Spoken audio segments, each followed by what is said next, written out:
दोस्तों, जैसे ही इलेक्शन करीब आता है, मुसलमानों की एक ख़ास आदत हो चुकी है कि बीजेपी को हराने के लिए वोट करते हैं।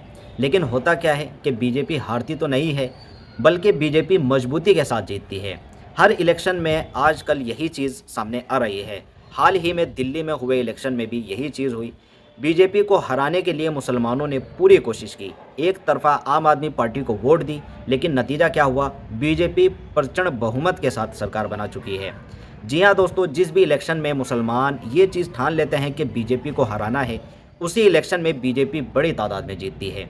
मैं आपको बता दूं, अभी दिल्ली में बीजेपी इसी तरह से जीती है।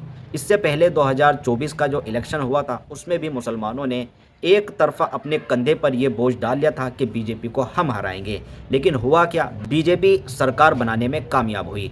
इसी तरह से आपने देखा होगा 2023 का चुनाव हुआ था, उसमें भी आपने देखा होगा कि तेलंगाना और मिज़ोरम को छोड़कर मुसलमानों ने जिस भी जगह, राजस्थान, मध्य प्रदेश और छत्तीसगढ़, इन तीनों जगह मुसलमानों ने ये ठाना था कि बीजेपी को हराना है, बीजेपी को हराना है। लेकिन हुआ क्या? छत्तीसगढ़, मध्य प्रदेश और राजस्थान में बीजेपी ने अच्छी संख्या में अपनी सरकार बनाई, पूर्ण बहुमत से सरकार बनाई। मिज़ोरम को आप देख सकते हैं, जहां मुसलमानों ने ये चीज़ नहीं ठानी थी कि बीजेपी को हराना है, बीजेपी की सरकार नहीं बनने देनी, वहाँ पर बीजेपी सिर्फ 2 सीट जीतने में कामयाब हुई। तो इससे आप क्या अंदाज़ा लगा सकते हैं कि बीजेपी को हराने का जब जब मुसलमानों ने ठेका लिया है, तब तब बीजेपी मजबूती के साथ जीती है। ये चीज़ फैक्ट के साथ सामने निकल कर आ रही है। अभी हाल ही में दिल्ली में जो इलेक्शन हुए, उन इलेक्शन में एमआईएम ने 2 ऐसे कैंडिडेट मैदान में उतारे थे जो मुसलमान जुल्म के शिकार हैं, जो इस कौम की खातिर जेलों में बंद है। लगभग 5 साल से इस कौम की खातिर वो लोग जेल में बंद है। ओवैसी साहब ने यहाँ तक कहा कि 70 सीटें हैं, उनमें से सिर्फ 2 सीटों पे आप अपने भाइयों को जिताएं।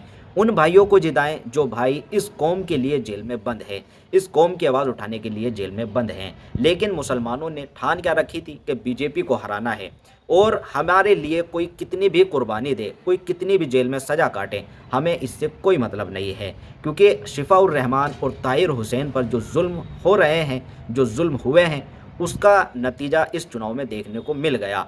मुसलमानों ने उन पर जो जुल्म हुए हैं, उन पर जो ज़्यादती हुई है, उसको नकार दिया और आम आदमी पार्टी कांग्रेस को भरपूर वोट दिया। इतना वोट दिया कि बीजेपी जीत गई। जिस बीजेपी को रोकने की मुसलमानों ने कस्में खा रखी थी, मुसलमानों ने अपने कंधे पर पूरा बोझ डाला था, वो बीजेपी मजबूती के साथ जीती है।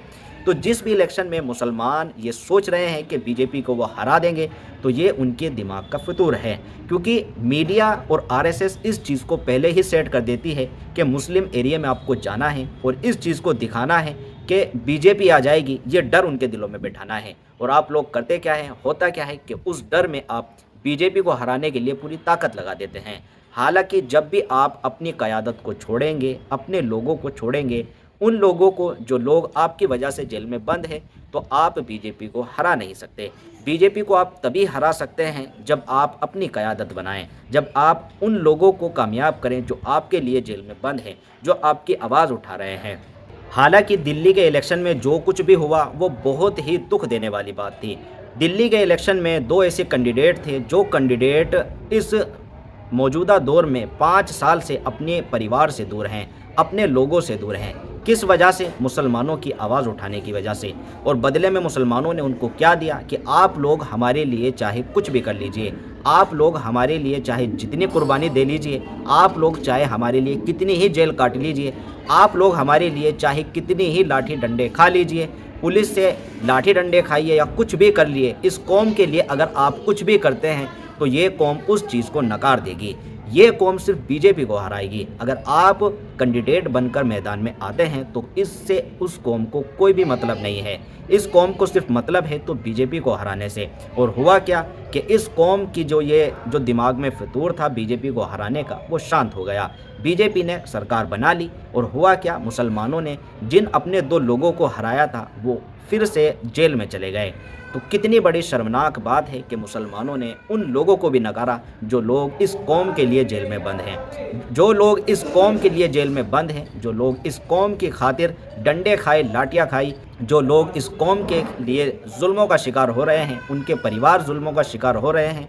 उस कौम ने इनको बीच रास्ते में छोड़ दिया। एक थोड़ी सी उम्मीद ये आई थी कि हो सकता है दिल्ली, मुस्तफ़ाबाद और ओखला के लोग उन लोगों को वोट देकर कामयाब करेंगे, लेकिन हुआ क्या, बीजेपी को हराने का फितूर।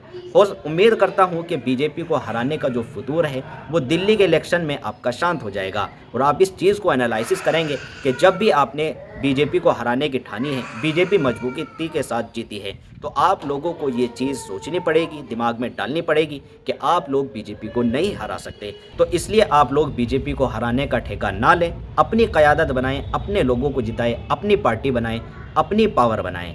तो उम्मीद करता हूं आपकी ये बात समझ आई होगी। मिलते हैं आपसे अगली वीडियो में। अस्सलाम वालेकुम।